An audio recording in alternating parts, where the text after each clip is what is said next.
Ni hao, salut à tous, j'ai une bonne nouvelle, on peut changer le monde. Et les bonnes nouvelles, quand il y en a, eh bien, faut pouvoir les saisir, parce qu'en fait, en ce moment, c'est pas vraiment ce qui court les rues. Alors vous me direz, c'est quoi le mode d'emploi pour changer le monde? En vérité, il ne tient qu'à nous de changer ce monde. Il suffit simplement de changer d'attitude pour que déjà on ait un impact sur ce monde. Alors c'est sûr qu'au début on va pas forcément changer l'ensemble du monde, mais on va pouvoir commencer à changer nous et notre environnement proche. Vous l'aurez remarqué, en pratiquant les arts martiaux, nous changeons. Nous venons pour acquérir des connaissances et des capacités physiques que l'on n'avait pas à la base. Généralement, on vient pratiquer les arts martiaux parce qu'on a envie d'apprendre à se défendre. Et avec le temps, nous changeons. Nous nous offrons une autre réalité parce que nous avons pratiqué, nous avons repris confiance en nous et donc nous pouvons affronter ce monde. Et à partir du moment où l'on pense que c'est possible d'affronter ce monde, nous créons une autre réalité pour nous. Et généralement, ce qui est impossible, quand on vous dit que c'est impossible, rappelez-vous bien une chose, c'est que c'est pour la personne qui vous dit ça que c'est impossible. Si vous vous mettez des limites, il y a de grandes chances pour que ces limites, vous les preniez en pleine figure. Essayez d'abaisser ces limites. Dans la pratique martiale, on essaye justement de franchir ces limites.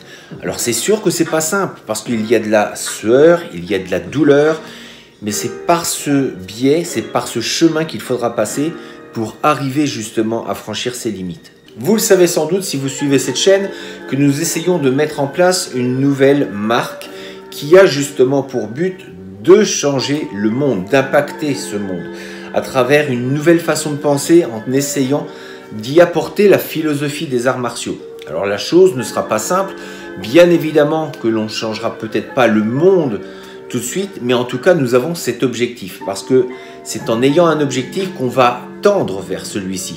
Si nous n'avons pas d'objectif, il y a de grandes chances pour que cela s'arrête avec ce qu'on appelle les one-shots. On va faire une marque, on va faire un produit, ça va peut-être plaire, ça va marcher, et après.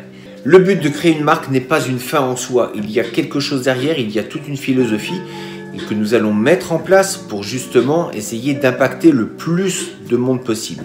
Donc bien évidemment, les gens vont acheter parce qu'ils aiment la marque, mais surtout, c'est ce que nous croyons, ils vont acheter parce que cela correspond à quelque chose qui va leur répondre au plus profond. En tant qu'être humain, nous avons très souvent besoin d'avoir une raison de faire les choses, le pourquoi. Pourquoi nous nous levons tous les matins. Donner du sens à sa vie, avoir la sensation d'avoir contribué à rendre ce monde meilleur. Et très honnêtement, je vous le dis, nous en avons tous les capacités. Malheureusement, nous avons trop tendance à croire que cela est impossible. Mais à travers de petits projets, nous pouvons commencer à bâtir des actions qui vont tendre vers cette amélioration du monde. Donc oui, nous pouvons changer le monde et cela commence déjà par nous-mêmes. Donc changez votre façon de penser, commencez à changer le monde et commencez par vous changer vous. Je vous dis à très bientôt pour une prochaine vidéo. D'ici là, restez forts, restez beaux et surtout restez bienveillants. 再见